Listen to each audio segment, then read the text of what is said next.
everyone. Today we will see how to make a basic and easy coleslaw recipe.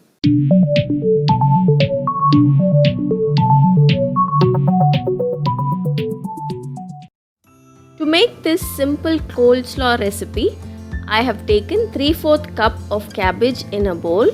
You can either chop the cabbage fine or you can grate it. I have grated my cabbage. Along with this, add half a cup of grated carrots. You can add some onions also if you want. You can chop the onions and add it in. Now to this, add half a cup of mayonnaise. You can add any flavor of mayonnaise that you want. Then add 1 teaspoon of pepper powder and then add half a teaspoon of salt. Now mix all of this together till it's well combined.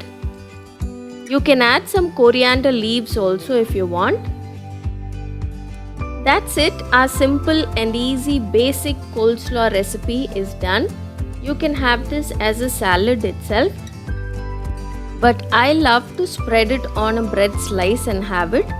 Just take a plain bread slice and add some coleslaw and have it. It makes for a very easy and simple breakfast or a snack recipe. So do try out this easy and simple basic coleslaw recipe. Until next time, bye bye.